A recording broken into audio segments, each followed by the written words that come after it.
Leon Draven was halfway through his toast when Lily's fingers slipped from his sleeve. A moment earlier, she had been standing beside him, close enough for him to feel the warmth of her through the silk of her dress, close enough for him to catch the nervous little breath she always took when a room was full of people who judged too quickly and smiled too little. He had been looking at her instead of the guests, instead of the crystal chandeliers, instead of the glittering Florence skyline beyond the glass. None of that mattered to him tonight. He had arranged the gala for one reason only. He wanted the world to see her beside him. He wanted every powerful man and every whispering woman in that room to understand that Lily was no longer a secret love he met in quiet places and guarded with half measures. He was done hiding her. He lifted his glass and said, "To the future," and Lily turned toward him with a smile that did not quite hide her tension. Her family stood only a few feet away. Her mother had not smiled once all evening. Her uncle had watched Leon with badly concealed dislike. Her cousin had barely looked at Lily at all. Leon noticed those things. He noticed everything. Still, Lily had come, and that was enough for him. Then her smile broke. It did not vanish dramatically. It faltered. Her eyes lost focus. The champagne flute slipped from her hand and shattered at their feet. Leon was already moving when Lily reached for her throat. He caught her before she hit the floor, but her body sagged against him with a weight that instantly turned his blood cold. "Lily," he said sharply, dropping with her to the marble floor. "Look at me." Her lips parted, but no breath came. Around them, chairs scraped, voices rose, and somewhere across the room a woman screamed, but Leon heard it all as if from underwater. His entire world narrowed to Lily's face in his hands, and the unnatural way the color was draining from it. "Stay with me," he said, his voice lower now, rougher, as if saying it softly could anchor her. He had never begged anyone for anything in his life. Men begged him. Men bargained, lied, promised, and bled in front of him. Leon Draven did not beg, but he begged then. "Lily, stay with me." Her eyes fluttered, and for one wild second he thought she was fighting her way back to him. Then he saw fear in them. Not simple pain, not confusion. Fear. She knew something. His hand tightened around hers. "Who did this?" Her mouth moved. He leaned down so close he could feel the last weak warmth of her breath against his cheek. "Leon," she whispered, and it was the last thing she gave him. Her fingers twitched in his hand once, then went still. The doctor reached them seconds later, but Leon knew before the man touched her that he was too late. He still let him kneel down. He still let him check her pulse, press trembling fingers against her throat, stare too long at her face. "I'm sorry," the doctor said finally, voice thin with nerves. "She's gone." Leon lifted his head so slowly that the doctor visibly regretted the words. "Say that again," Leon said. The room fell into a silence so complete, it felt staged. The doctor swallowed hard. "Mr. Draven, say it again." Nobody moved. Nobody breathed. Even the staff near the walls froze where they stood.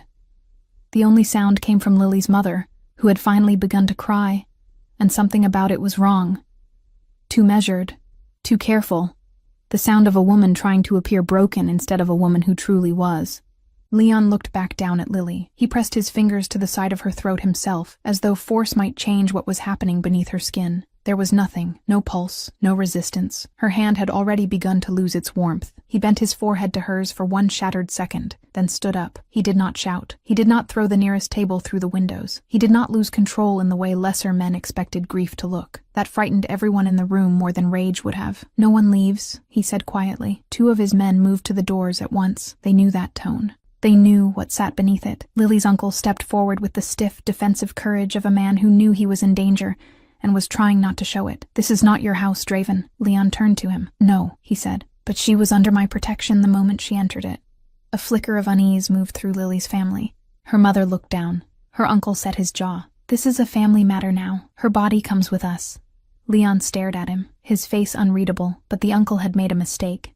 He had said body too quickly, too easily, as if he had already accepted her as an object that needed moving, instead of a woman who had just died on the floor. "As of 1 hour ago," Leon said, "your family wanted nothing to do with me. That has not changed." "No," Leon said, and his voice lost even the hint of warmth. "I imagine it hasn't." He shifted his gaze to Lily's mother then, and this time he watched her closely. Tears slipped down her face, but she would not meet his eyes. Her shoulders shook, but there was something under it all, something that did not belong in a mother's grief. Shame, fear, maybe guilt. He could not name it fully yet, but he knew what it was not. It was not innocence. Behind him, the doctor began gathering his instruments with fumbling hands. Leon looked over without warning. "What killed her?" The doctor froze. "I can't be certain without a full examination." What killed her? Leon asked again. Possibly cardiac arrest. Some undiagnosed reaction. Perhaps. Leon crossed the space between them so quickly the man stumbled backward before he was even touched. Do not insult her in front of me, Leon said softly. She was healthy 10 seconds before she collapsed. The doctor's face had gone gray. I don't know, he whispered. Leon did not believe him. Lily's uncle stepped in again, more forcefully this time, either out of desperation or because he could feel the room slipping beyond his control. We are taking her home. Leon turned his head just enough to look at him. No, you have no claim. That got Leon's full attention. He faced the older man completely now, grief cooling into something infinitely worse. You're right, he said. I don't have a legal claim. I have something worse. The uncle's expression tightened, but he forced himself not to retreat. She died because of your world, he said. Your enemies, your blood, your name. You loved her, and that killed her. So let us bury what's left. Leon let those words settle between them, not because they hurt. Because they had been prepared too quickly, spoken too smoothly, as if the blame had been waiting long before Lily ever touched the floor. He looked at Lily's mother one last time. Did she know? He asked. For the first time that night, something genuine cracked across the woman's face. Her lips trembled, her eyes filled in a way that almost looked honest. For one moment he thought she might speak the truth. Instead she whispered, Please let us take her. That was enough. Not enough to understand everything, but enough to know this was not simple. Enough to know that Lily had not just fallen dead at his feet because fate was cruel. Something had been done to her. Someone in that room knew it. He did not stop them when her family finally lifted her from the floor. Not because he trusted them. Not because he accepted what had happened. He let them take her because something inside him had moved beyond visible anger into that colder, quieter place where vengeance became patient. He knelt one final time before they carried her away and brushed a strand of hair back from her cheek. That was when he saw it. Her ring finger was bare. The ring he had given her 3 months earlier, the one she never took off, was gone. Leon rose slowly, and no one noticed what he had just discovered. Good. Let them keep their lies neat for one more hour. Let them think grief had made him blind. He stepped back and allowed them to carry Lily out of the ballroom, while her mother wept and her uncle barked instructions, and the doctor refused to look anyone in the eye. But as Leon watched them leave, one truth settled in him with perfect certainty. Lily had not simply died. Someone had taken her from him. At dawn, after the funeral was forced through in a private family chapel, and the grave was finally sealed, Leon stood alone in the cemetery, while rain soaked through his black coat. The last of the mourners had left. Even his own men kept their distance. Fresh earth lay dark beneath his gaze, and for the first time in years, he felt something inside him go silent in a way that frightened him more than pain. One of his most trusted men approached carefully from behind and stopped a few steps away. Boss? Leon did not turn. Find out who removed her ring, he said. The man hesitated only a second. Yes, sir. Leon's eyes remained fixed on the grave. And bring me the doctor. Another pause followed. Alive? Leon's jaw tightened. For now. Then he looked at the mound of wet earth where they had buried the woman he loved, and made the vow that would destroy every life tied to that night. Whoever touched her, he said, his voice low and steady beneath the rain, will beg me to let them die. The rain had not stopped when Leon left the cemetery, and in the days that followed, it seemed to him that Florence had forgotten how to do anything except drown. He buried himself in work because it was the only thing that did not ask him how he was surviving.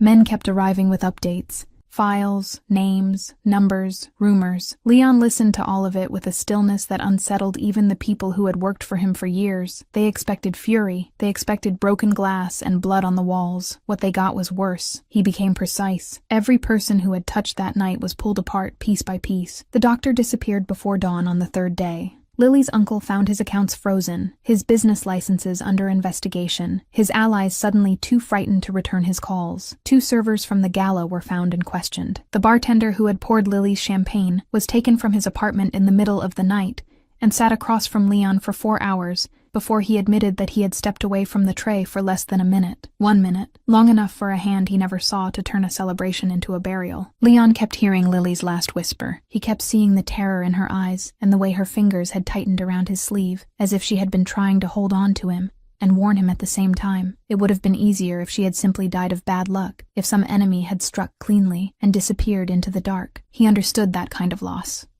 What he could not accept was the false grief on her mother's face, the doctor's trembling lie, the ring missing from Lily's hand. None of it fit. It sat in him like a knife he could neither pull out nor push deeper. 3 weeks after the funeral, one of his men placed a sealed evidence bag on the desk in Leon's study. Inside it was Lily's ring.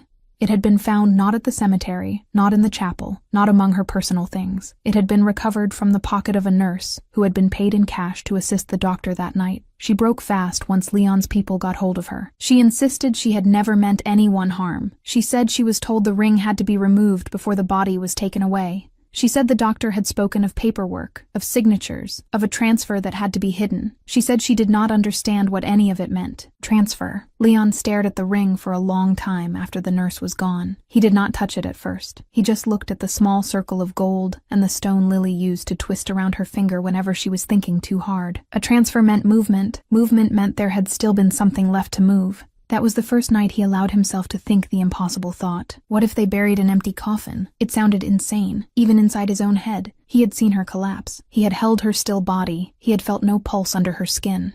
Yet once the possibility took root, it would not let him go. He reopened every file. He had Lily's grave quietly checked. He had the doctor's phone records reconstructed. He traced payments made in cash through shell accounts and frightened intermediaries until the trail led out of Florence and into the hills beyond Siena, where an isolated private clinic operated under the ownership of a company that existed only on paper. By the time Leon got there, the place had already been cleaned.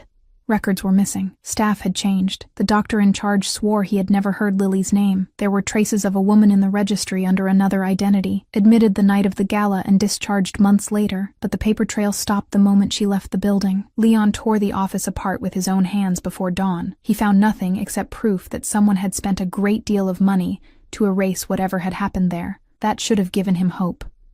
Instead, it gave him a new kind of torment. If Lily had lived, then where was she? If she had died later, then who had kept her from him and why? If she had survived and been hidden, had she suffered alone while he stood over a grave and promised vengeance to empty ground? The questions made him colder. Over the next 5 years, his world expanded because men made mistakes when they thought grief had softened him. It had not. Florence remained his, but Milan began to answer to him more carefully, Naples more profitably, Palermo more quietly. The name Draven stopped being spoken with mere caution and started being spoken with dread. He became less visible in public and more present in everything that mattered. Rivals disappeared, deals folded. Old men who had once called him too young to hold power started sending emissaries with gifts and apologies. Leon took what was useful, crushed what was foolish, and built an empire out of discipline and mourning. He kept Lily's ring in the drawer of his desk. Not in a safe, not in a vault, not under guard. In the top drawer, where he could reach it without thinking. On the anniversary of her death, he went to the grave anyway. He stood there in silence because the earth might have been empty, but his loss had not been. Every year he walked away no less certain of two things. Lily had not left him willingly, and someone had profited from making him believe she was gone. What Leon did not know was that while he was tearing apart half of Italy looking for the woman he loved, Lily was learning how to be afraid of her own reflection. She woke in darkness with a raw throat and a body that felt borrowed. At first she thought she was drowning, because every breath came with a burn that reached down into her chest. Then she understood she was in a bed, not water, and the light above her was too white and too still to belong to any place she recognized. A woman in pale scrubs leaned over her, saying something softly, but the words slid past without meaning. Lily tried to ask where she was. Nothing came out except a broken sound. Her mouth tasted bitter. Her arms felt heavy. Her mind was worse. It was not blank, not exactly. It was crowded with shattered pieces that would not fit together. A man's voice, the flash of crystal, music, panic, then nothing. They told her name was Lena. They told her she had been very ill. They told her she had no one asking for her. Something in her rejected that instantly, not with logic, but with pain. The words scraped at a place deep inside her that knew they were wrong.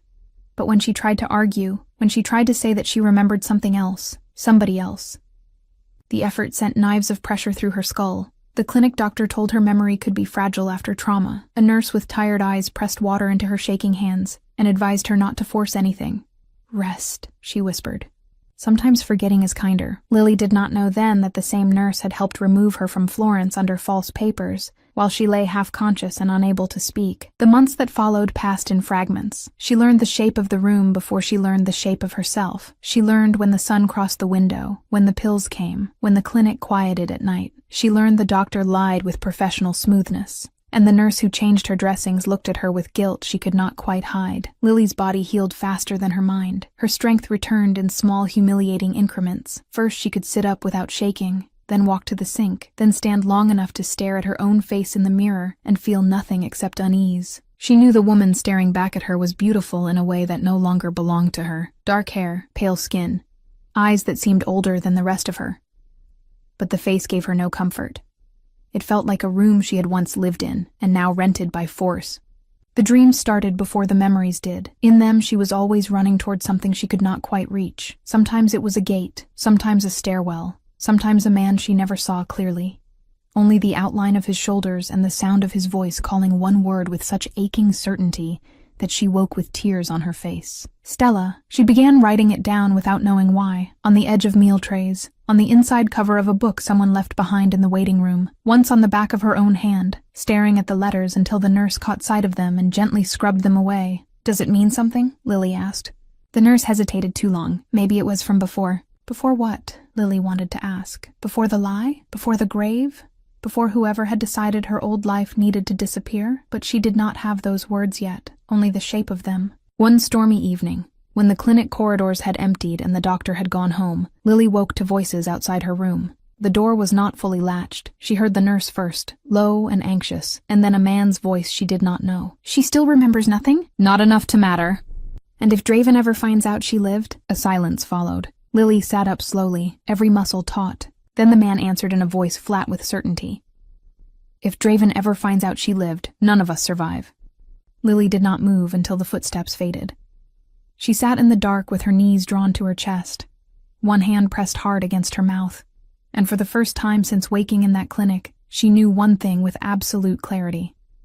Somewhere in the life she had lost there was a man named Draven, and someone was terrified he would find her.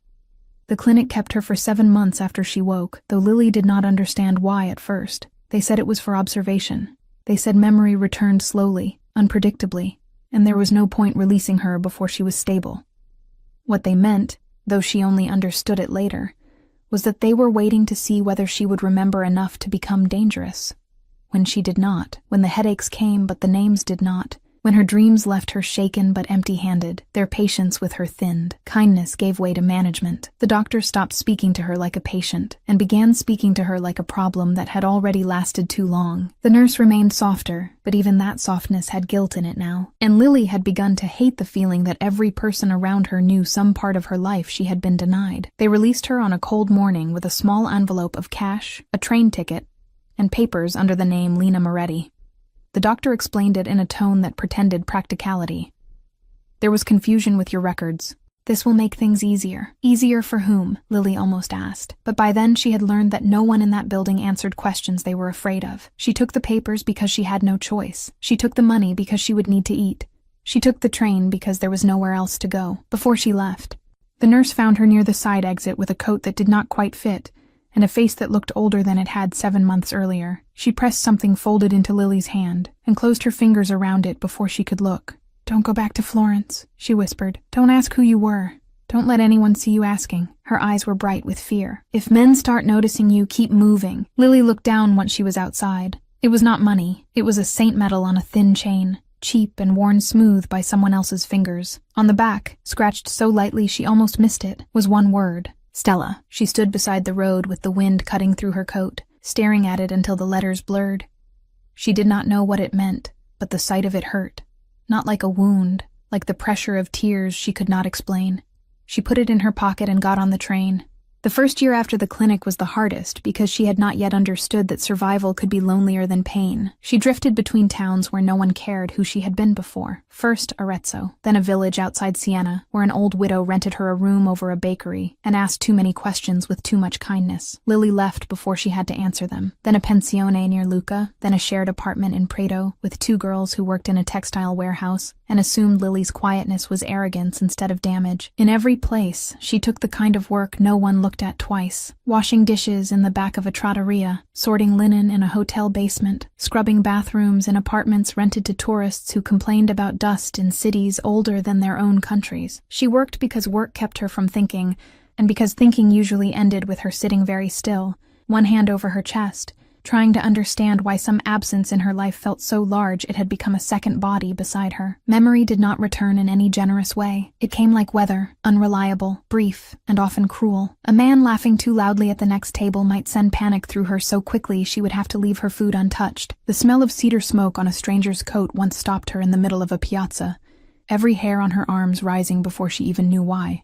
Fireworks over a summer festival made her flinch so hard she dropped a tray of glasses and cried later in the alley behind the restaurant, not because of the broken glass, but because for one bright, vicious second, she had seen a room full of glittering people and a man turning toward her with dark eyes and a smile she almost knew. She never saw his full face. That frustrated her more than anything. She remembered feelings before she remembered facts, safety before identity, loss before story. There was always a man close to the edge of the memory, a man whose presence made everything in her chest go soft and sore at the same time. Sometimes she woke with the imprint of a voice still ringing through her. Sometimes she woke already crying. Yet when she tried to chase the fragments, her mind shut down behind a wall of pain.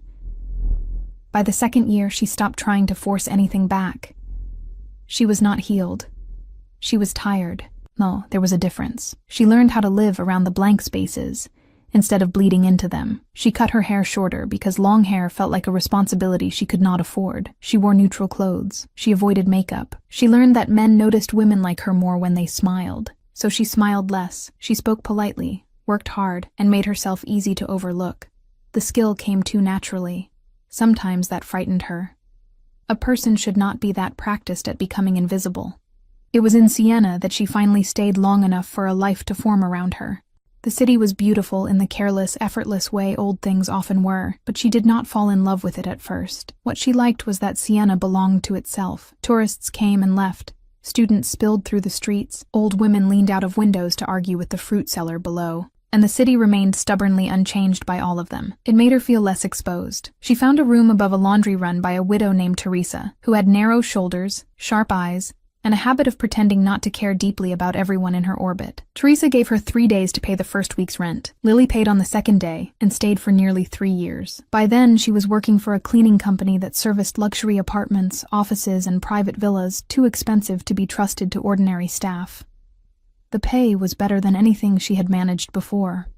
The hours were punishing, but punishment was not what it had once been. Punishment, she was learning, was helplessness. Work was simpler. Work ended. Floors got clean. Dust disappeared. Sheets were stripped, washed, folded, replaced. Order could be made with enough effort, even if only for a few hours. She liked that. She liked entering a room and knowing how to improve it without needing to understand the lives of the people inside it. The other women on the team called her Lena, because the papers said Lena, and because she had long ago stopped correcting anyone when it cost too much energy. A few of them liked her, most respected her. One of them, a loud, warm-hearted woman named Chiara, kept trying to drag her into a social life she did not want. "You're too young to work and sleep and stare at walls," Chiara told her one evening while they folded towels in a supply room. "One day you'll wake up 40 and realize half your life passed without asking your permission." Lily almost laughed at that. Half her life had passed without asking already. She just did not have the words to explain it. There were habits she never spoke about. She never wore rings because the sight of jewelry on her own hand made her pulse jump strangely. She kept the saint medal in the pocket of whatever coat she was using and touched it when she was anxious, though she still did not know why the word on the back mattered. She wrote lists to calm herself, and sometimes found she had absent-mindedly written Tella in the margins, the letters neat and familiar before she could stop them. Once Teresa saw it and asked if it was a friend's name. Lily said no too quickly. Teresa lifted one brow, said nothing, and poured her more coffee. In Leon Draven's world, 5 years were enough to turn grief into legend. He had become the kind of man newspapers described indirectly, because naming the facts outright made editors nervous. Publicly, he was real estate, imports, hospitality, private investments, the owner of elegant properties and quiet influence. Privately, he was the answer to questions people were careful how they asked. Men who underestimated him did not do it twice. He had built himself harder because softness had once cost him everything worth protecting. Yet for all the cities that now bent under his reach, for all the territory mapped in money and fear, there remained one locked room inside him, where nothing had moved on at all. Lily still existed there in the dress she wore the night she collapsed. Turning toward him with a smile that broke halfway across her face, he never stopped looking for her. The search merely changed shape. In the beginning it had been violent and obvious, every trail pursued with force. Later it became methodical, almost private. He paid for information quietly. He maintained old bribes at hospitals, clinics, registries, transport routes. Any woman admitted under false papers within days of Lily's death was checked. Every rumored sighting of a dark-haired woman with a scarless throat and no past was investigated. Most of them led nowhere. A few led to women whose lives he disturbed without meaning to, and he hated that more than the dead ends themselves. But he kept going because the alternative was to accept that what had happened to Lily would remain unfinished, and Leon Draven had never left anything unfinished in his life. By the time Sienna entered the edges of his business, it was for reasons that had nothing to do with ghosts. A centuries-old palazzo on the outskirts of the city had become available through a sale too complicated and too political for the public market. Leon wanted it because it was discreet, secure, and strategically useful, a place from which he could step back from Florence when Florence became too crowded with men he no longer trusted. The purchase moved quickly. Renovations began almost immediately. A cleaning company was hired to bring order to rooms that had sat closed for years. On a Thursday in late autumn, Lily stood in the office of that same company, while her supervisor handed out assignments for the coming week. There were 3 properties on the list, all private, all high-paying, and all requiring discretion. Lily was only half listening until she heard the last address read aloud. She did not know why the name on the paper made the room tilt slightly. Casa Draven. She had never heard it before, yet something in her chest tightened so hard she had to set down the bottle she was refilling. Chiara noticed first. "You all right?" "I'm fine," Lily said automatically. She was not. For the rest of the day, she worked with a pulse that refused to settle. That night, she dreamed of a gate opening inward under her hand. She dreamed of footsteps behind her, and a voice, low and certain, saying words that felt less like memory than command. "If you ever run, run to me." She woke before dawn, heart hammering, with the saint metal clenched so hard in her hand that the edges had marked her skin. She did not go back to sleep.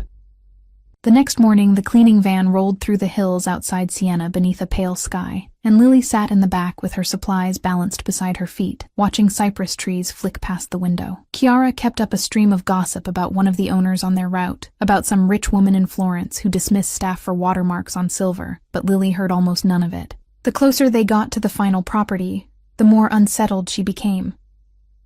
It was not dread exactly. Dread had always felt sharp.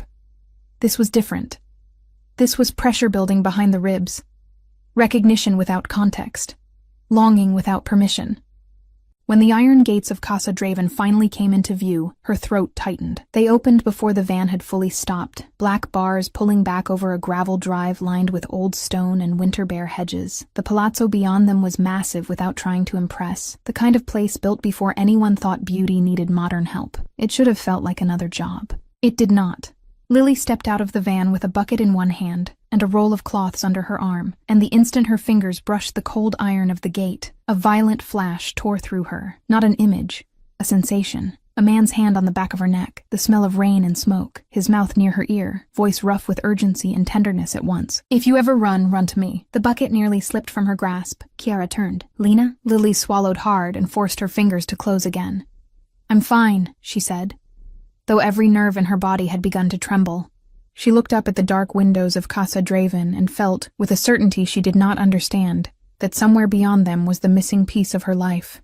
And for the first time in 5 years, she was walking toward it. Casa Draven was quieter than most rich men's homes. That was the first thing Lily noticed once they were allowed inside. Wealth usually announced itself with noise, with staff rushing, televisions murmuring in distant rooms, phones ringing, doors opening and closing, as if the house itself had grown restless from being overused. This place felt different. It was large, old, and immaculate. But the quiet inside it was not peaceful. It was disciplined. Every sound seemed to know exactly how far it was allowed to travel. Chiara muttered a joke under her breath about the place smelling expensive even when empty, but Lily barely smiled. The moment she crossed the threshold, something in her body tightened, not from fear alone, from recognition, too old and too deep for her mind to name. She felt it in the corridor outside the front salon, in the polished stair rail beneath her hand, in the faint mix of waxed wood and smoke lingering in the colder parts of the house. She kept waiting for the feeling to pass. It did not. Their supervisor divided the work quickly. Chiara and another woman went upstairs to the guest rooms. 2 men from the outdoor crew were sent to the terrace. Lily was assigned the main corridor leading toward the private study and east wing, an elegant hallway lined with old oil paintings, high windows, and floors so dark and glossy they reflected her every movement back at her. She was grateful for the assignment, because it meant distance from conversation. The problem was that the farther she moved into the house, the harder it became to breathe normally. She knelt to deal with a dark streak across the marble near the archway. It looked like old wine, something that had dried unnoticed into the stone's pale surface. She should have been thinking only of the work, of pressure and polish, and how long it would take to lift the stain without damaging the finish. Instead, she found herself staring at her own blurred reflection while a strange heaviness moved through her chest. The house felt familiar in the worst possible way, like a song she could not remember but hated forgetting. She had just leaned forward to scrub at the edge of the mark when male voices reached her from the far end of the corridor. One belonged to a younger man, smooth and careful, speaking in a low tone that suggested he was used to being listened to. The other voice hit her before she fully heard the words. Her hand stopped moving. For one suspended second, everything in her body went still. The cloth slipped from her fingers and fell soundlessly beside her knee. She did not understand what was happening, only that some part of her had recognized that voice before her mind had time to protect itself. A tremor passed through her so suddenly she had to brace one hand flat against the floor. The footsteps drew closer. The younger man was saying something about shipments, about timing, about a captain in Florence who had been too slow to answer. Lily caught the words without understanding them. It was the second man's silence she felt most strongly, the weight of someone listening with a kind of authority that did not need performance. Then they appeared around the corner. The younger man came first, fair-haired, sharply dressed, and handsome in a polished, effortless way. He was speaking while checking something on his phone. The man beside him was taller, broader, darker. He wore a charcoal coat over an open-collared shirt, and he moved with the kind of control that made the space around him seem to shift in response. His face was harder than she had imagined in those unfinished dreams. Older, too, cut through with strain and restraint, and something so deeply buried it made him look almost carved rather than living. He stopped mid-step. The younger man took 2 more steps before noticing and turning back. Lily did not move. She could not. Every instinct she possessed had narrowed into a single, impossible sensation. She knew this man, not his name, not his story, but him. The line of his shoulders, the darkness of his eyes, the stillness that came over him now as he stared at her, as if the world had cracked open at his feet. His expression did not change dramatically. That made it worse. Shock moved through him like something violent forced into silence. His face remained controlled, but the control itself had gone rigid. His breathing changed, so slightly most people would never have noticed. Lily noticed because she was suddenly noticing everything. He looked at her as if she had risen from the dead. The thought struck her out of nowhere, so strange and specific that it made her pulse spike. The younger man followed his gaze to her and frowned. Leon? The name hit her like cold water. Leon. Something inside her recoiled and reached at the same time. The man in front of her said only one word. Lily. He spoke it quietly, but the sound of it moved through her like a blade drawn slowly under skin. Not because she recognized the name as hers, because she recognized the way he said it, as if it belonged to him, as if it had once belonged to her too. She rose too quickly, nearly losing her footing on the polished floor. I'm sorry, she said at once, the apology automatic, old, practiced. I didn't realize anyone was coming through. I'll finish this section and move. He did not answer. The younger man looked from her to Leon again, more sharply this time. Do you know her? Still nothing. Lily became aware of everything at once. The bucket near her feet, the damp cloth in her hand, the sudden silence in the corridor, the humiliating fact that she was standing there in a plain cleaning uniform, while this man looked at her as though she had ripped the air out of his lungs. She wanted to step back, and to lower her gaze, to put distance between herself and whatever this was. Instead, she found herself meeting his eyes. That was the mistake, because the instant she did, something in her chest broke open. Not memory, not yet. Something rawer, a feeling, safety twisted with grief, a terrible, aching pull, the absurd certainty that if he crossed the space between them and touched her, something irreversible would happen. His eyes moved over her face with unbearable intensity, not the vulgar kind she had learned to distrust in men, but something more devastating. Hunger held back by force, disbelief sharpened by pain, fury directed somewhere far beyond her. She had seen desire before. She had seen anger too. She had never seen both fuse so completely with relief that it made a man look dangerous to himself. The younger man's voice cut through again, softer now. Leon. That seemed to reach him. He blinked once, slow and deliberate, as if dragging himself back into the corridor from some far more brutal place. His gaze did not leave her. What is your name? He asked. The question should have been simple. Lily found herself gripping the cloth harder instead. Lena, she said. Lena Moretti. The lie came easily because it had been her life for years now. Yet the moment it left her mouth, she felt something close and harden in his face. Not anger. Knowledge. He did not believe her. The younger man looked openly confused. She works for the cleaning service. Leon still did not look away from her. Leave us. The other man hesitated. Leon, if this is about...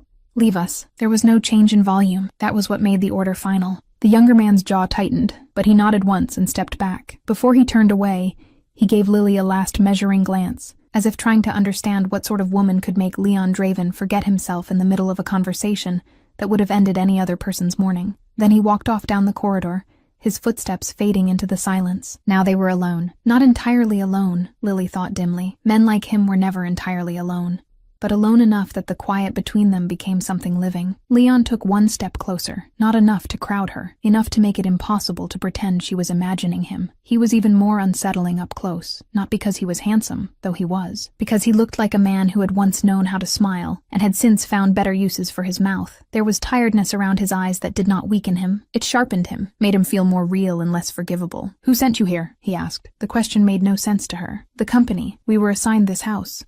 His gaze held hers for a long moment. "And before that?" She frowned despite herself. "Before what?" "Before this house. Before Sienna. Before the name you just gave me." He did not say those last words aloud, but she felt them there. "I don't understand," she said, and hated that her voice came out unsteady. Something flickered across his face then. Pain, quick and tightly leashed. It vanished almost at once, but not before she saw it. Whoever this man was, whatever he knew, it hurt him to stand this close to her and hear confusion in her voice. The realization unsettled her more than anger would have. His eyes dropped briefly to the chain at her throat, or rather to the place where there should have been one. Instinctively, Lily touched the pocket of her apron, where the small saint medal rested. The movement was tiny. Leon saw it anyway. His attention snapped back to her face. "Do you remember me?" The honesty of the question struck harder than any accusation could have. There was no manipulation in it, no trap. Only a controlled kind of desperation that made her chest ache. She should have lied. She should have protected herself until she understood what game was being played. Instead, she heard herself say, "No." The word landed between them like a sentence. Leon closed his eyes for the briefest moment. When he opened them again, whatever he had allowed himself to feel had been forced back under iron restraint. "Has anyone ever told you why men might be looking for you?" A chill slid down Lily's spine. "What? Has anyone warned you to keep moving? To stay quiet? To avoid being noticed?" She stared at him. The nurse's face flashed into her mind. The whispered warning at the clinic door. The instinctive fear she had lived with ever since. Her silence answered him before she could. Leon saw it. He stepped back. The distance should have relieved her. Instead, it felt like losing something she had only just found. "Finish your work," he said. She blinked. "What?"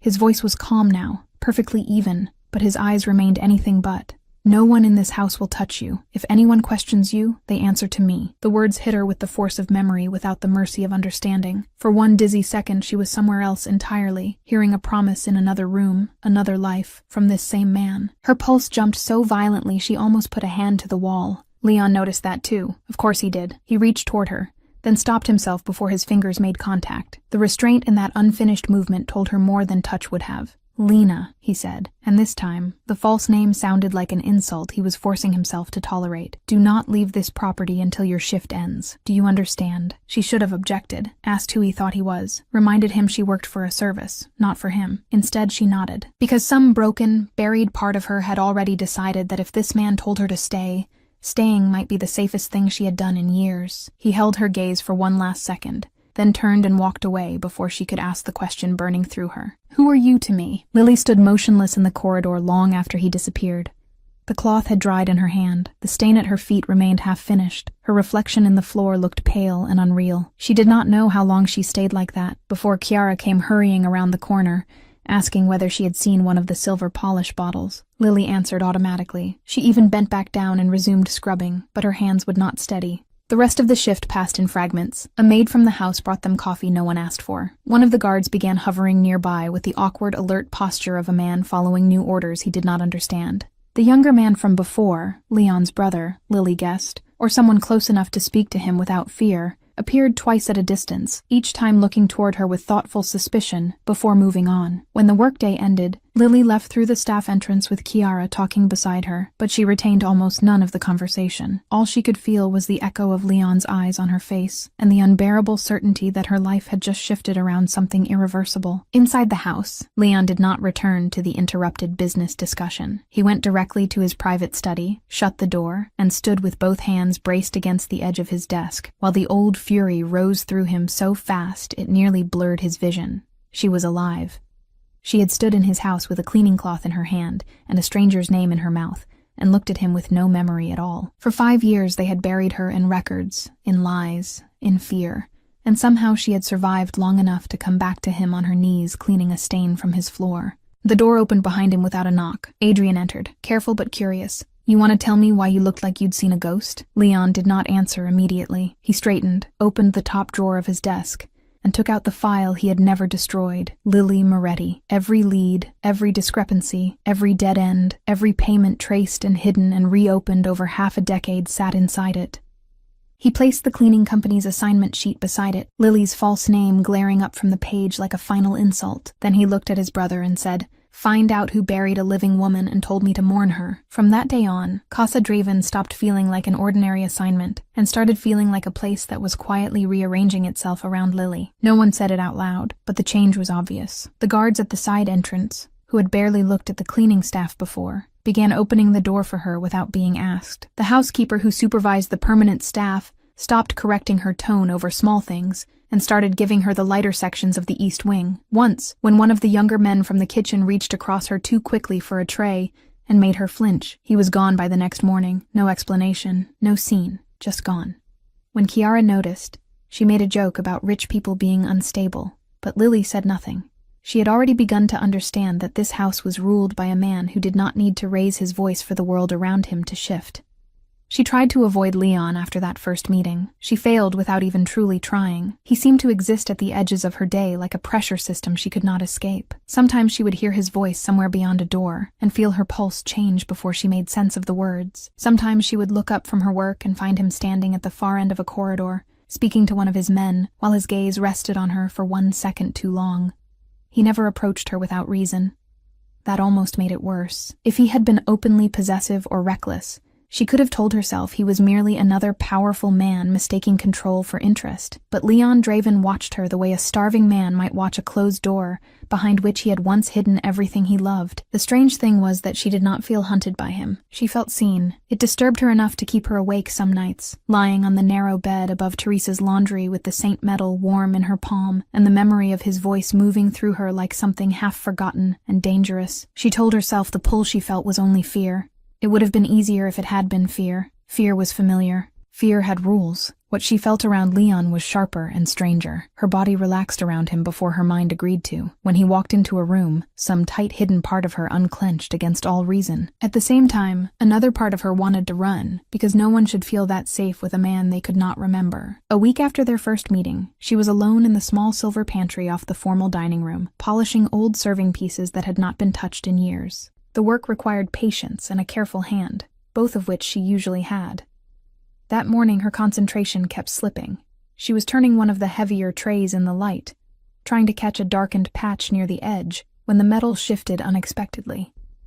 The tray knocked against a stack of crystal bowls. Lily caught one, then another, but the third shattered against the corner of the marble counter. A sharp edge sliced into the base of her palm so quickly she did not feel it at first. Then the blood came. She drew in a breath and set the tray down too fast. One of the bowls rolled and fell, cracking on the floor beside the first. "Damn it," she whispered, crouching instinctively to gather the larger pieces before anyone saw. The door opened behind her. She froze. Leon crossed the room in 3 strides. He did not ask what happened. He saw the blood on her hand and took hold of her wrist before she could hide it behind her apron. The movement was so sudden, so instinctive, that for a second she stopped breathing. His fingers were warm, firm, careful despite the speed with which he had moved. "You're hurt." "It's nothing," she said automatically. He looked at her as if the answer offended him. "Sit down." "I can clean this first." "Sit down, Lily." The name hit harder than the command. She obeyed before she realized she was doing it. He guided her to the chair tucked against the wall and reached for a clean linen cloth from a nearby shelf, with the ease of someone who knew the house in darkness. He knelt in front of her, took her hand again, and wrapped the cloth around the cut with efficient pressure.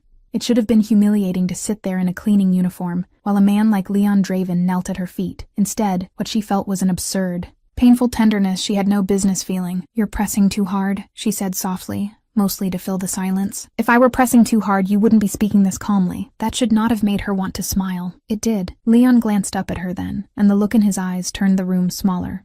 There was concern in it, but not only concern. Something older sat beneath it, raw and tightly restrained, as if bandaging her hand was stirring memories he could barely afford to carry. "Does this happen often?" he asked. What? You bleeding because you rushed to fix every broken thing before anyone else can see it? The question struck too close.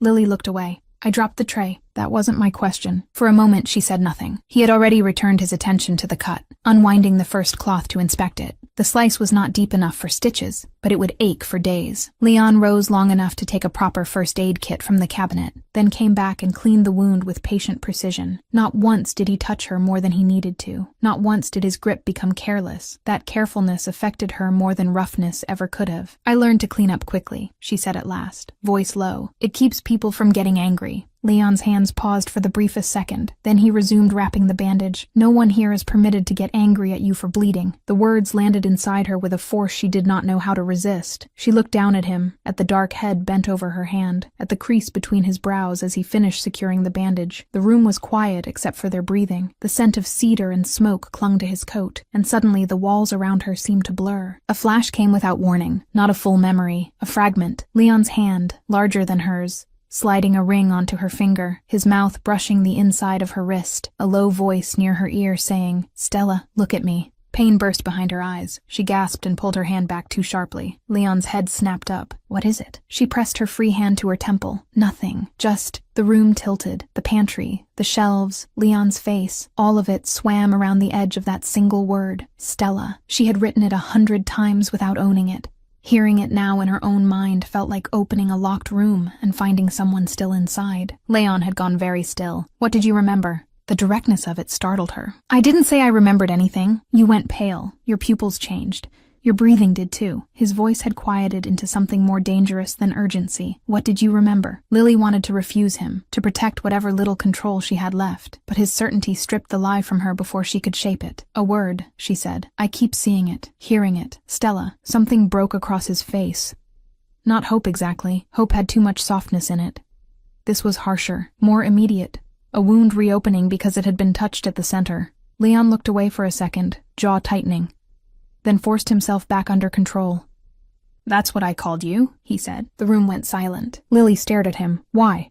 His gaze returned to hers. Because you were the only light I trusted. No man had ever said anything to her in that tone. Not like flattery, not like seduction, like truth dragged bleeding into the open. She should have looked away. She could not. The pantry door opened then, and the younger man she had seen on that first day stepped in. He stopped short at the sight of Leon kneeling beside her chair, and Lily sitting there with her hand wrapped in fresh bandages. His expression shifted so quickly it might have been amusement if the undercurrent had not been so sharp. I didn't realize I was interrupting. Leon stood at once. Whatever had existed between them in that cramped, quiet room vanished behind his face so completely it made Lily doubt she had imagined none of it. What is it, Adrian? So that was his name. Adrian. He held up a folder. You asked for the revised Naples accounts. Then Adrian's gaze flicked to Lily's bandaged hand. What happened? She cut herself, Leon said. Adrian leaned one shoulder against the doorframe, studying her with a warmth that felt rehearsed. You should be more careful. This house has a way of making people bleed. The words were light. Something under them was not. Lily felt it without understanding why. Leon felt it too, his voice cooled by several degrees. That will be all. Adrian held Leon's stare for a second longer than necessary, then smiled and stepped back. Of course. Before leaving, he looked once more at Lily, and the look itself was polite enough. Yet by the time the door closed behind him, a thin thread of unease had already wound itself through her. Leon noticed. If Adrian ever speaks to you in a way that makes you uncomfortable, you tell me. Lily frowned. He was only making conversation. No, Leon said. He was measuring you. The certainty in his voice made her stomach tighten. Why? He did not answer immediately. That was answer enough. From then on, the house began to change again. Not visibly, not in ways a stranger would have noticed, but Lily did. Guards rotated more often near the east wing. The side entrance was no longer left unattended at shift change. Once she came down the back stairs and found 2 men from Leon's security team, quietly arguing over whether the outer cameras had been tampered with. They stopped talking the moment they saw her. She tried telling herself it had nothing to do with her. Then one afternoon, she found the drawer of the small dressing table in the temporary staff room pulled open when she was certain she had closed it. Nothing inside had been taken, but the Saint medal she kept wrapped in a handkerchief had been unfolded and placed back carelessly. That night she could not eat. Teresa asked once whether she was ill. Lily said she was tired. Teresa snorted, unconvinced, and left a bowl of soup on the table anyway. Later, when the laundry had quieted and the building settled around her, Lily took out the medal and turned it over in her hand until the scratched word on the back blurred. Stella. She should not have done it, but she called the number on the small card the housekeeper had quietly slipped into her apron pocket that morning. No name, just a line written in neat handwriting. If anything feels wrong in the house, report it directly. The number rang once. Leon answered himself. For a second, neither of them spoke. Then Lily said, "Someone went through my things." She heard the sound of movement on his end, a chair shoved back too fast. What was taken? Nothing. Tell me exactly what was touched. She did. Every small detail. The unfolded cloth, the half-open drawer, the sense that someone had searched without needing to steal. Leon listened without interrupting once. By the time she finished, his breathing had gone so quiet, she almost thought the line had died. "I'm sending someone to you now," he said. "That's not necessary. It wasn't a suggestion." His tone should have irritated her. Instead, it steadied something in her. "Leon, lock the door and wait." The line went dead. He was there himself in less than 20 minutes. Lily heard the knock downstairs, and then Teresa's outraged voice, cut off by a silence so sudden it could only have been caused by the sight of someone she recognized as trouble worth respecting. A minute later, Leon stood in the narrow hallway outside her room, filling the space in a dark coat, rain still caught on the shoulders from the night outside. Teresa hovered at the far end with her arms crossed and a face that promised questions later. Lily opened the door wider. "You didn't have to come yourself."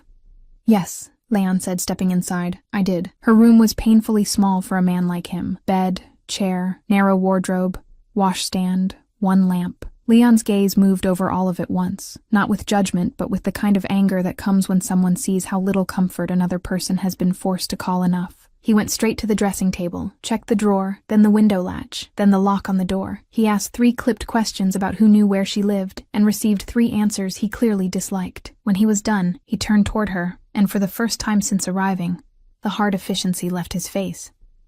"You should have told me sooner." She folded her arms, more to contain herself than to challenge him. "I didn't know I was allowed to." The answer hit him harder than she expected. She saw it land, saw the anger shift away from the room and toward himself. "You are allowed," he said. "Anything that threatens you becomes my concern." The words should have frightened her. There was power in them, and a kind of possession too. Yet all Lily felt was that old impossible safety rising again, the same one that made no sense and demanded no permission. She looked at him in the weak yellow light of her small rented room, and knew with a certainty too deep to ignore that whatever life she had lost, Leon Draven had belonged to the center of it. He must have seen something change in her face because his own expression softened, only slightly, only for her. "What is it?" he asked. Lily swallowed. "When you walked in, I stopped being afraid." Leon went very still. The silence between them changed shape. Then, quietly, as if the truth cost him something every time he let it out, he said, "That's because some part of you still remembers. I never let fear reach you, if I could stand in its way." The next morning, one of Leon's outer guards was found unconscious near the service gate, and the camera feed from the eastern wall had been cut for exactly 6 minutes. By noon, the story inside the house was that it had been a failed theft. By evening, Leon knew better. No one was trying to rob him. Someone was trying to get to Lily.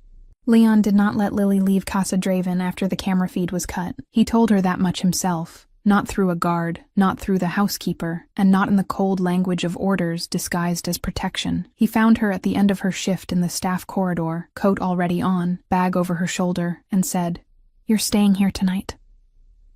Nothing in his face invited argument. Still, Lily gave it to him because arguing was easier than admitting the truth. That by the time he spoke, she had already decided she did not want to walk back into the dark alone. "I have a room," she said. "You have a room above a laundry with 1 lock and no protection. I've managed." He stepped closer. Not enough to intimidate her, just enough to make it impossible to pretend his presence did not alter the air around her. "Someone entered my house for you. Someone searched your room for something only you would have. No more managing." The certainty in his voice frightened her because it made her own fear feel justified. She should have hated that. Instead, she found herself looking away first. Teresa was furious when told Lily would not be returning that night. But Leon spoke to her himself. Lily did not hear the whole conversation, only the sharp rhythm of Teresa's indignation followed by a silence that seemed less like surrender and more like reluctant recognition. When Leon handed the phone back to Lily, he said, "She thinks I'm dangerous." "You are dangerous." His gaze held hers. "Not to you." He said it without performance, without the polished reassurance of a man trying to win trust he had not earned. He said it like a fact. That should not have soothed her. It did. He took her to a suite in the east wing that was almost painfully elegant in its restraint. A fire had been lit in the sitting room. Fresh clothes lay folded on the bed in the adjoining room. Not dresses or anything humiliatingly feminine, but soft dark trousers, and a pair pale sweater that looked like it had been chosen by someone who noticed details most men ignored. He told her she could use the room for as long as necessary. He told her the door locked from the inside. He told her no one would enter without permission.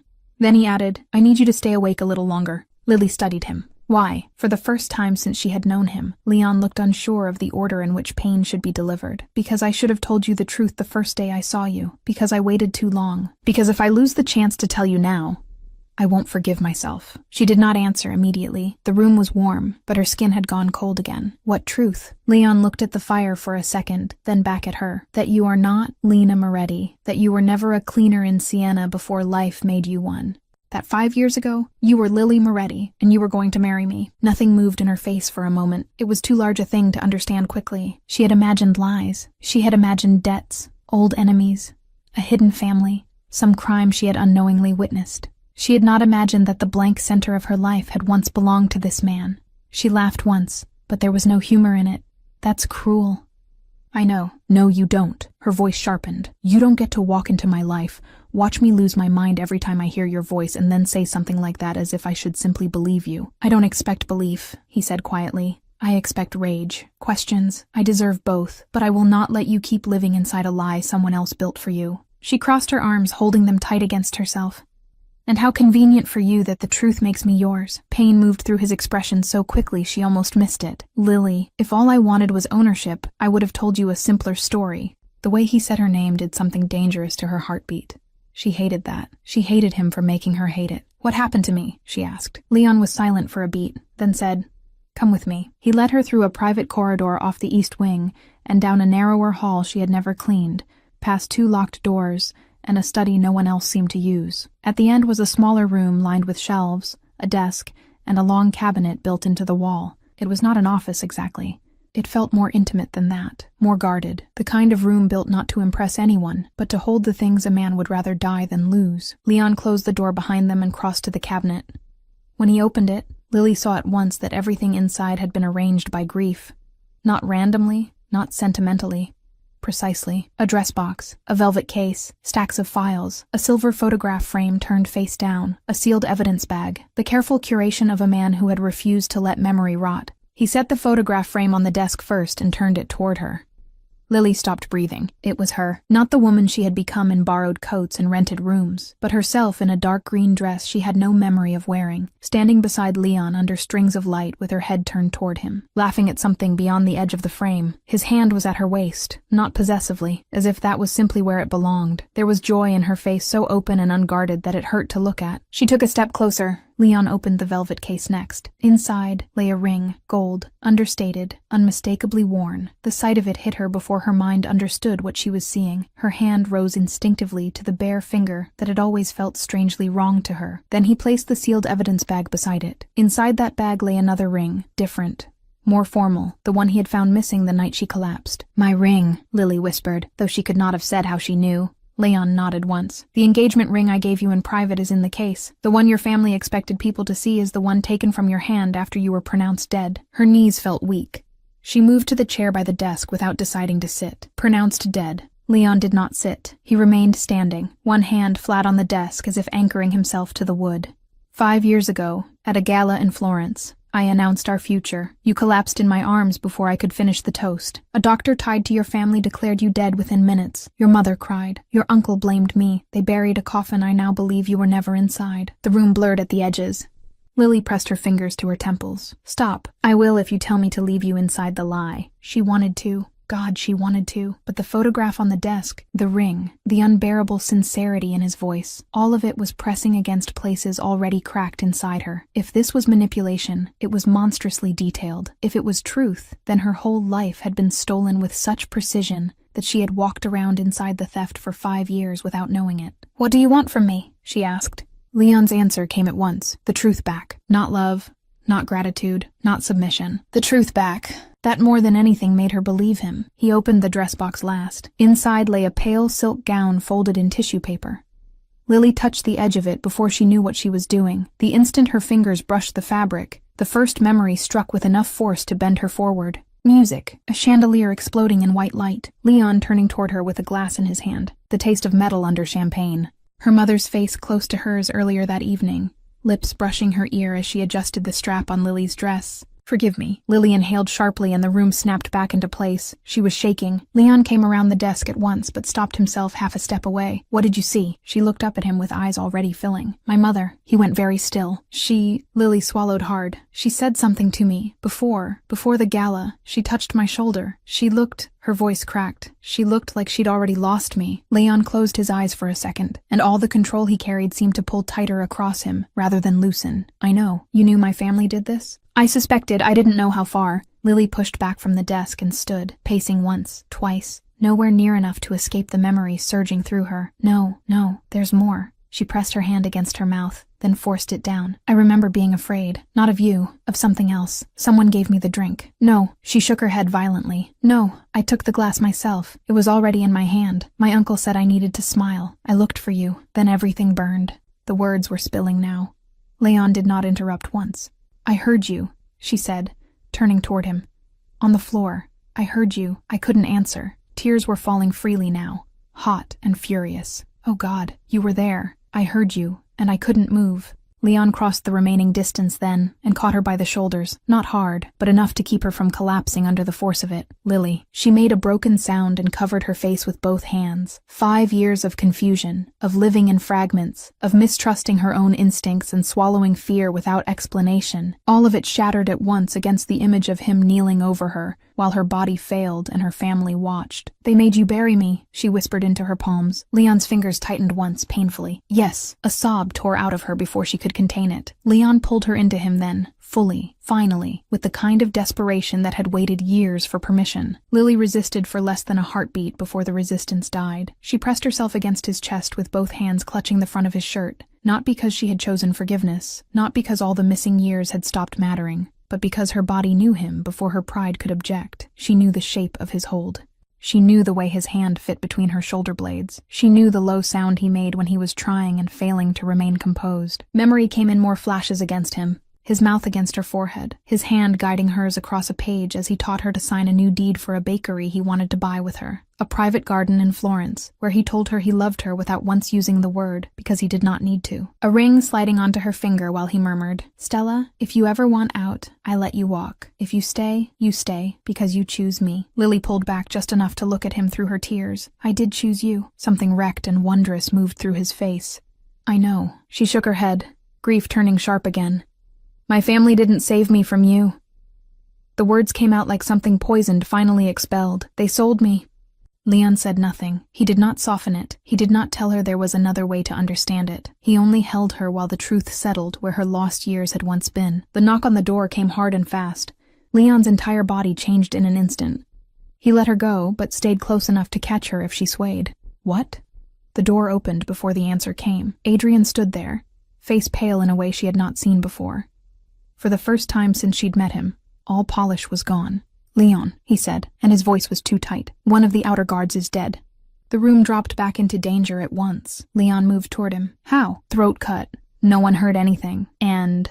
Adrian glanced at Lily then, just once, and something unreadable crossed his eyes before he masked it. "There's a woman at the gate demanding to be let in." Leon's expression did not change. "Who?" Adrian answered without looking away from him. "She says she's Lily's mother." By the time Leon and Lily reached the front hall, the house had already changed shape around the news. Guards moved faster. Voices dropped lower. Doors that usually stood open had been shut. Casa Draven did not panic. It hardened. That should have reassured Lily, but all she felt was the old instinct to brace for impact. She had only just found the truth again, and already the truth was dragging blood behind it. Leon did not let her walk beside him. He kept one hand at the small of her back, guiding her half a step behind while Adrian moved ahead to the main entrance, speaking quietly into his phone. Lily noticed everything now with a clarity sharpened by memory. The way Adrian did not look at her for too long. The way Leon's men obeyed him quickly, but kept checking Leon's face before acting. The way the dead guard's name was not being spoken aloud yet, as though naming him would make the danger settle into permanence. The woman at the gate was not the mother Lily had spent 5 years half mourning and half fearing she had invented. This woman looked smaller, older, ruined in places Lily did not remember ruining. Her coat was damp from the evening mist, and her hair pulled back badly,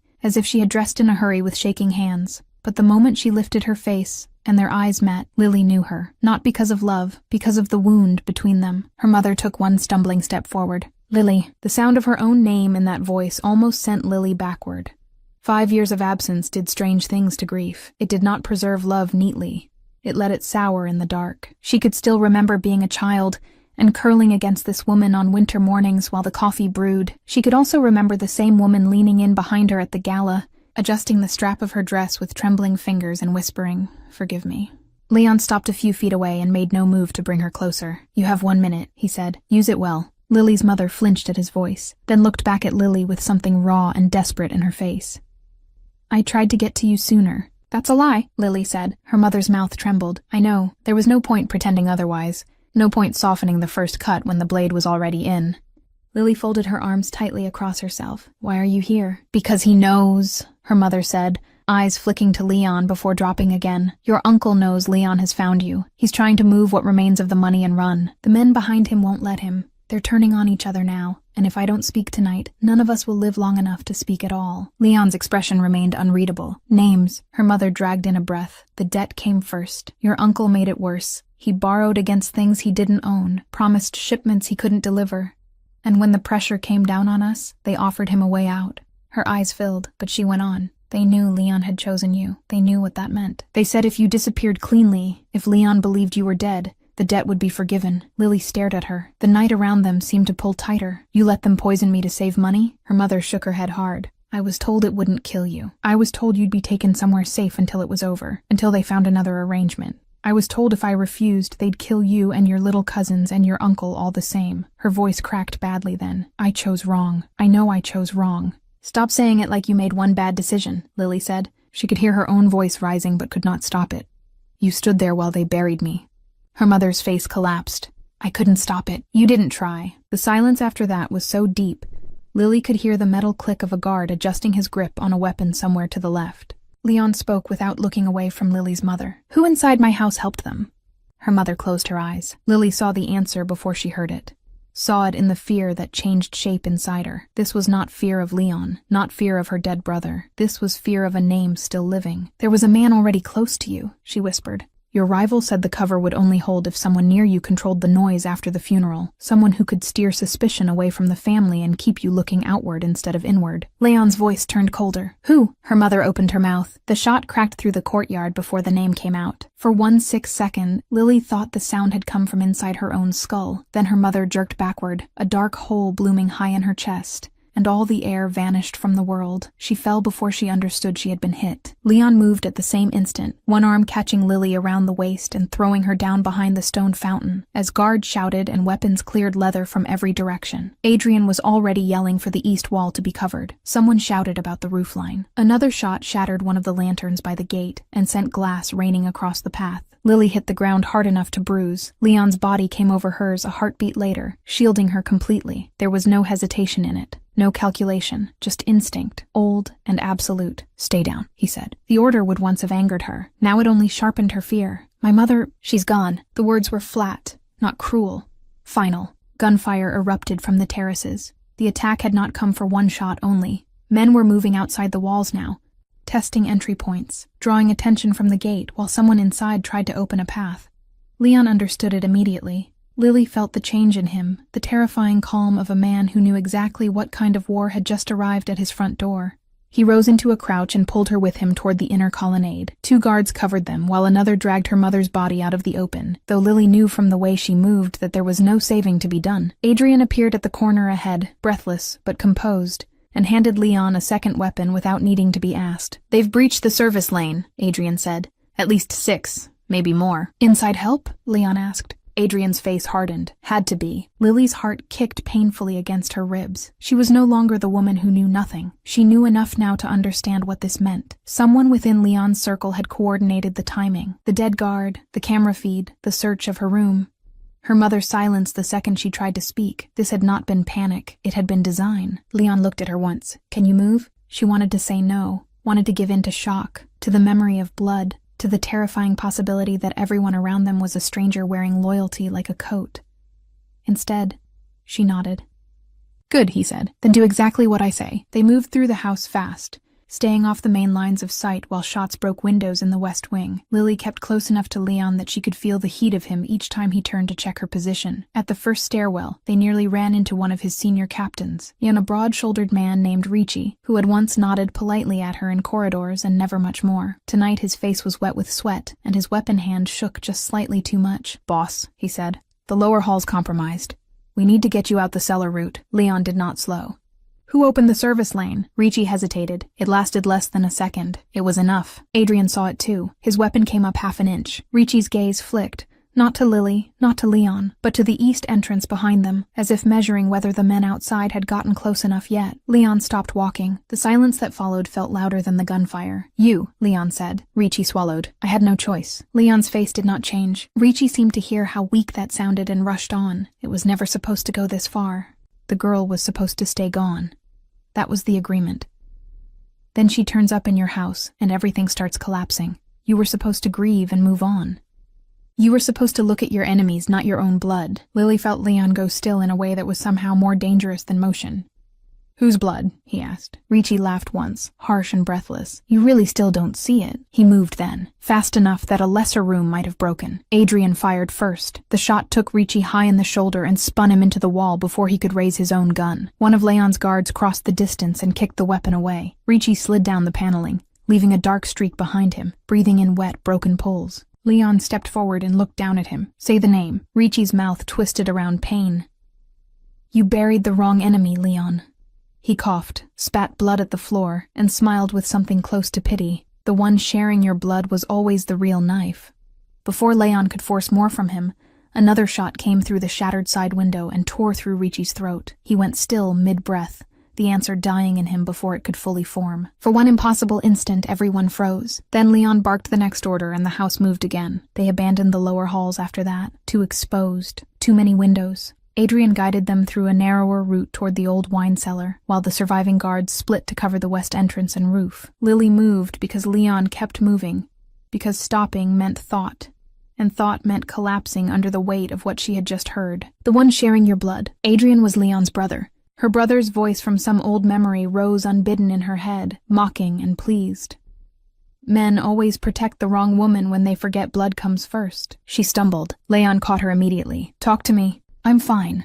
Don't lie." She looked up at him, and in that flashing instant of chaos something old and hidden cracked fully open. Not a dream, not a fragment, a memory. The gala 5 years earlier, the tray of champagne, her mother's shaking hands, her uncle near the back doors, and just beyond them, half-shadowed, watching with a face gone still as stone the moment her drink touched her lips. Adrian, not older, younger, smoother, less sharpened by time, but Adrian all the same. Lily stopped walking. Leon turned toward her fully despite the shouting and the gunfire and the shattered dark around them. "What is it?" Her mouth went dry. The words came out barely above a whisper, but they landed like a death sentence. "He was there." Leon's eyes narrowed. "Who?" Lily looked past him, down the corridor where Adrian had gone moments earlier to direct the men securing their escape. When she spoke, there was no uncertainty left in her voice. "Your brother." Leon did not turn toward Adrian when Lily said the words. He did not let his face change. That was the first thing that told her he believed her. In another man, silence might have meant doubt. In Leon, it meant calculation. The shot-out corridor around them was still alive with noise. Boots on stone, men shouting positions, a window breaking somewhere above. But inside the small circle of his attention, everything narrowed with frightening precision. He kept one hand firm on Lily's arm and looked straight ahead, as if nothing had shifted. Only his thumb moved once against her sleeve, a brief pressure that felt less like comfort than a promise. "Say nothing else," he murmured. Then he raised his voice enough for the nearest guards to hear, and ordered everyone toward the lower cellar route. Adrian reappeared at the turn of the stairs less than a minute later, breath quick, coat open, a smear of blood at one cuff that did not seem to be his own. He looked from Leon to Lily, and then at the corridor behind them, the picture of a loyal younger brother holding the line under pressure. "The West Gate's lost," Adrian said. "We need to move now." It was the first lie Leon had told him all night. Adrian nodded without hesitation. "I'll clear it." He turned and was gone before Lily could read more than the surface of his face. That somehow made the betrayal worse. If there had been visible malice in him, she could have hated him cleanly. Instead, there had been competence. Concern. The same polished composure he had worn every day inside Casa Draven while helping hunt the woman he had once helped bury alive. Leon did not lead her toward the vineyard tunnel. He took her through the oldest part of the cellar system instead, down a narrower stone passage that smelled of cold earth and wine casks long emptied, followed only by two men he trusted with a certainty bordering on instinct. Neither of them spoke. The silence of loyal men was different. It did not ask questions at the wrong time. Lily's pulse still had not steadied by the time they reached the hidden exit beyond the olive grove. The night outside was windless and black. A car waited with its headlights off. Leon opened the rear door himself and helped her in, then circled to the other side. The engine started the moment he shut the door. Gravel spat under the tires as they left the grounds behind. Only once the house had disappeared into darkness did Leon finally look at her. "You're sure?" he said. There was no softness in the question, only brutal necessity. He was not asking for reassurance. He was asking whether he was about to kill his own brother on the strength of her memory. Lily held his gaze. "I'm sure." Leon looked away first, toward the black countryside sliding past the window. For a long moment he said nothing. She could see the war in him anyway, not doubt, not even hesitation, something colder and sadder. The final death of a hope he had not admitted to himself he was still carrying. Blood should have meant something. Family should have been the line that held. Adrian had crossed it years ago. "He was standing near the back doors," Lily said quietly. "I didn't know who he was then, but I remember his face now. He saw me drink the champagne. He didn't try to stop it." Leon shut his eyes once. That was all. When he opened them again, the grief had already hardened into decision. He won't get a second chance. They drove through the night to a stone farmhouse beyond Montalcino that Leon had used once as a negotiation site and never needed again. It was defensible, isolated, and unknown to almost everyone in his circle. By dawn, the attack on Casa Draven had become a controlled fire in the distance. Not literal flames, but the spreading collapse of trust. 3 captains had gone silent. 2 men posted on the chapel road were dead, and the false vineyard route Leon had fed Adrian had been waiting with killers. That was the proof. Leon heard it from one of his men over the phone while standing at the kitchen window of the farmhouse, the first pale light of morning flattening the hills beyond the glass. Lily sat at the old wooden table, with her hands wrapped around a mug of coffee gone cold, listening to only Leon's side of the conversation. "How many?" he asked. A pause. "And Adrian?" Another pause. Leon's expression did not shift, but the line of his jaw cut harder. "Find him." He ended the call and set the phone down with enough care to make her more afraid than if he had thrown it. "It was him," she said. "Yes." The single word settled over the room like judgment. Lily looked down at her hands. Her fingers were trembling again, not from fear this time, but from the ugly, familiar urge to blame herself for the violence unfolding around her. If she had never met Leon, if she had listened to her mother, if she had died cleanly, if she had stayed hidden, if she had kept quiet inside the corridor and let the memory pass, there were endless ways to build a prison out of grief. Leon seemed to see all of them crossing her face at once. He moved to her side and crouched, not caring what that posture cost a man like him. He took the cold mug from her hands and set it aside. "Do not do that."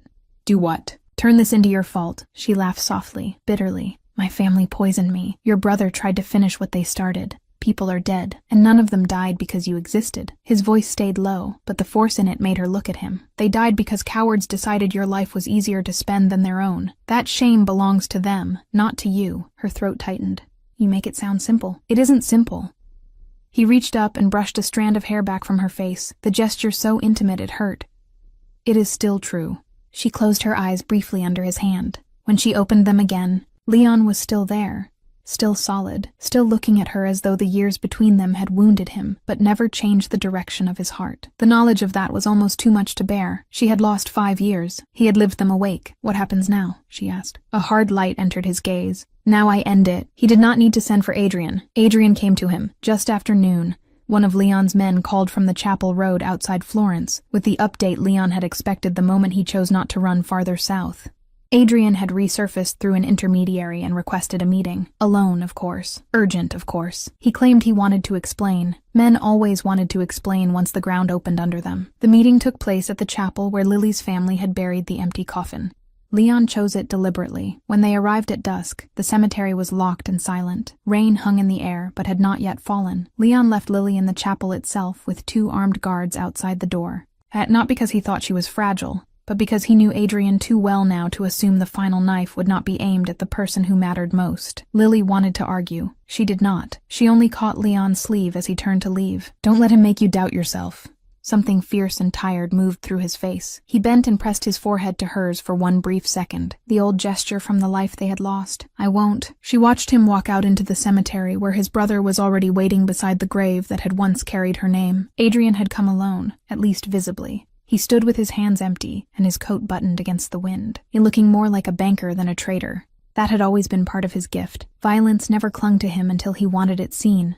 Leon stopped 3 paces away. For a moment, neither of them spoke. The chapel bell above Lily's head gave a soft, useless groan in the wind. Then Adrian said, "You always did choose the dramatic location." Leon's face remained expressionless. "You stood here while I buried her." Adrian did not deny it. He looked at the grave instead. "I stood here while you became what you needed to become." Leon's voice dropped lower. "Say the truth." The first crack finally appeared in Adrian's composure. It was not guilt. It was frustration, old and bitter. "The truth is that you stopped seeing clearly the moment she mattered more than blood. You made exceptions for her before she even wore your name.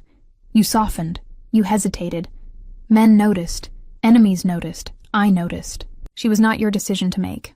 "No," Adrian snapped. "She was my consequence to carry when you refused to think beyond yourself." He stepped closer, years of polished restraint finally giving way. "Do you know what Father used to say? That you were built to rule because you could cut away anything that made you weak. And then you met her. A woman from a family already sinking, already compromised. And suddenly the great Leon Draven was planning futures and public toasts and putting a stranger ahead of his own house." Leon did not move. "So you poisoned her." Adrian's mouth tightened. "I arranged the opportunity. Her family did the rest. It was supposed to look clean, temporary at first. But once she was gone, you became useful again." For the first time, real hatred entered Leon's face, not wild rage. Hatred so cold it felt final. "You made me bury her. I made you remember what you are." "No," Leon said. "You showed me what you are." Adrian's hand moved inside his coat. Lily saw it through the chapel window at the same instant Leon did. The gun cleared fabric in a flash of metal. Adrian did not aim at Leon first. He aimed past him, toward the chapel, toward the outline of Lily inside the glass. Leon fired before Adrian could. The sound hit the cemetery like a split in the sky. Adrian jerked backward, the shot taking him through the chest. He got one hand on the gravestone,